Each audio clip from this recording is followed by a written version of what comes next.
এই যে আমি আর আমার মা খেতে তরকারি তুলতে চলে এসেছি। আমাদের সবজি খেতে আমাদের সাধারণত শাক সবজি সব হয়। তো এই যে মা ওলকপি তুলছে, যে দেখেন কত বড় বড় ওলকপি। দেখেছেন কত বড় ওলকপি? এটা হচ্ছে আমাদের ক্ষেতের ওলকপি। এই যে মা ওলকপিটা পরিষ্কার করছে, ততক্ষণে চলুন আমরা অন্য কিছু দেখে আসি। এই যে আমাদের বেগুন, লাউ শাক, সব কিছু আমাদের এখানে পাওয়া যায়। আমাদের তরকারিটা সাধারণত কেনা লাগে না। যদি কখনো সমস্যা হয়, ধরেন ফসল টসলের সমস্যা হয়, তখন কেনা লাগে। বেগুন গাছে ফুল ধরেছে দেখেছেন। টমেটো, অবশ্য টমেটোর দাম এখন খুবই সস্তা, আপনার 10 টাকায় 3 কেজি পাওয়া যায়। তারপরেও বাড়ির টমেটো বলে কথা, তাই না? এই যে দেখেন বেগুনি বেগুনি ফুল, ওটা হচ্ছে ধনে গাছ। আর এটা হচ্ছে বড় একটা পালং শাক গাছ, বিটকপি গাছ।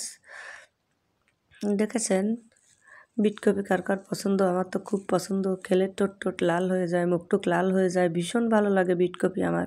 বিটকপি খেতেও মিষ্টি লাগে, একটু বড় বড় করে কাটে রান্না করলে। আর এই যে আলু গাছ, গোল আলু, এটা হচ্ছে পেয়ারা গাছ। পেয়ারা গাছে এখনও পেয়ারা ধরেনি, দেখুন কি সুন্দর বাতাসে দুলছে, ভীষণ ভালো লাগে।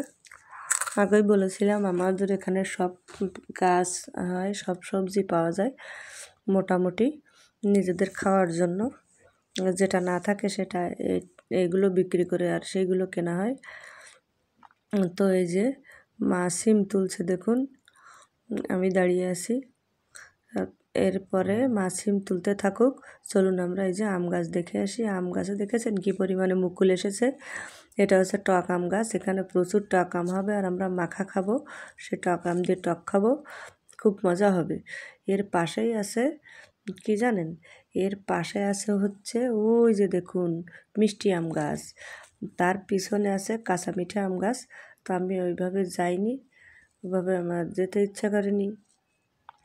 তো যাই হোক, এবার আমরা চলে আসি বেল গাছ। এই দেখুন বেল গাছ, মাও পাশে সিম তুলছে আর আমি আপনাদের দেখাচ্ছি এটা সেটা, আবার মুড়ি খাচ্ছি বসে বসে। ওই যে দেখুন লঙ্কা ঝাল, ঝালটা পেকে গেছে, নতুন বউর মতো হয়ে গেছে। লাল শাড়ি, দেখেছেন কত সুন্দর? তো বন্ধুরা এই যে দেখুন পালং শাক, পালং শাকের এই যে মুকুল না, এই দিয়ে আলু দিয়ে মাছ দিয়ে ঝোল করে খেতে ভালো লাগে। এই যে মা বিটকপি তুলছে, দেখুন বিটকপি কত সুন্দর, দেখেছেন বিটকপি?